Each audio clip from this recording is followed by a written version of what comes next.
One of the main themes that we learn about throughout the book of Sefer Bereshit is the theme of sibling rivalry. It's one of the ideas that continues with us almost from the beginning, from the 4th chapter of the book of Bereshit, of the Cain and Hevel story, and it continues almost up until the last pasuk in the entire book of Bereshit. Parashat Vayechi is a parasha that concludes many elements that we meet in the book of Bereshit.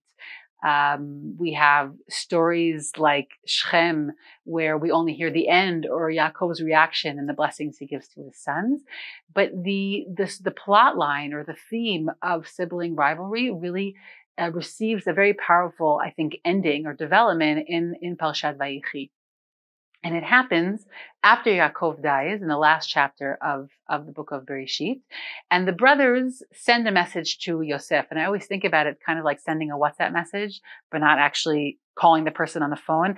They're very scared of Yosef, so they send it through a messenger. And they say, well, our father told us X, Y, and Z. And so we know that there's that question whether or not they're lying and they made up this whole story just because they don't want Yosef to kill them. But either way, what we see is that after all this time and the reunion that they've had, they lived in Goshen, kind of far from Yosef. But there has never really been like a real, I don't know if I would use the word forgiveness, but a real clearing of the air between Yosef and his brothers. And so Yaakov dies, and then they send this message to Yosef saying, well, our father said that you really shouldn't kill us. And Yosef's reaction to this, I would say, pretty desperate plea. And they plead to him on behalf of Avdei Elohei Avicha, that we worship the same God. And Shadal says there very powerfully that they appeal to him as believers of the same belief, because they can't appeal to him really as brothers, because they haven't behaved the way that brothers should. And Yosef cries. And while Yosef cries 7 times throughout the sort of the Yosef narratives, this cry, I think, is one of disappointment, or sort of a letdown of, I don't get it, right? We've been living peacefully together for so long. How do you still keep going back to that narrative of being scared of me? And he repeats for the last time, and he says it multiple times in the last chapter of the book in Perek Nun, Pasuk Yutet, in the 19th Pasuk, ויאמר אליהם יוסף, אל תיראו כי התחת אלוהים אני, ואתם חשבתם עליי רעה, אלוהים חשבה לטובה, למען עושה כיום הזה, להחיות עם רב. You think I'm in place of God? Indeed, you meant to do bad, but God had better things in store for me. My job is to be here, to be able to support an entire nation. They're, of course, referring, I think, to the Egyptians. And what's powerful about what Yosef says here is that he doesn't say, it's all good, I forgive you for everything that happened.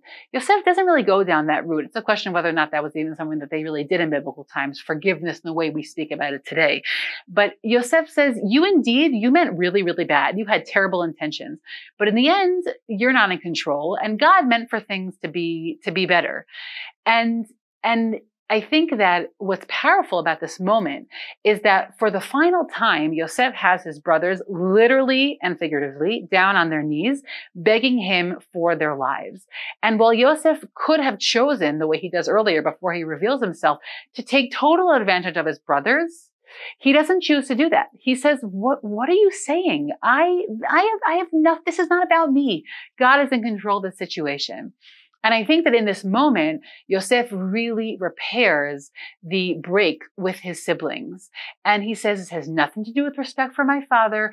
It has even nothing to do, by the way, with me thinking that you're great people. You did something really bad, and I'm never going to forget it. But this is not about us. There's a bigger picture here. He has adopted his theological perspective on all that's happened to him. And it's that perspective that really keeps him, I think, sane and keeps him whole, because he hasn't been able to make sense of it from a human perspective. And so in this moment, Yosef sort of like closes the chapter on sibling rivalry. And we saw with Menashe and Ephraim that they also, in that particular moment, aren't angry at each other. That will perpetuate differently throughout the generations. But I think it's very powerful, because after this, in another chapter and a half, we'll meet another set of brothers. And Moshe and Aharon, while we have the exact same setup of the older brother who's sort of supplanted by the younger brother who has a more important job, we don't even think Aaron exists when we meet Moshe. It seems like he's the first child born to his parents, and we learn that that's not the case. And in that scenario, we don't have that kind of jealousy between Moshe and Harun. We will have other cases of jealousy later on in Tanakh, but at least in that first set of really powerful brothers that we have coming up, we're going to see something much more peaceful. And I think that it's possible that Yosefa is really the one who breaks this pattern that we see in the book of Vayechi, that we see this very primal, foundational tendency for brothers to dislike each other. They're constantly competing for the same resources, i.e. love, and also sometimes money, but mostly love within the family. And Yosef, even when and maybe even particularly when his father is no longer around, says, really, really, we are okay.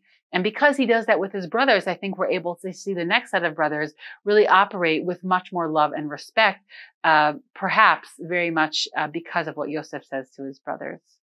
Shabbat Shalom.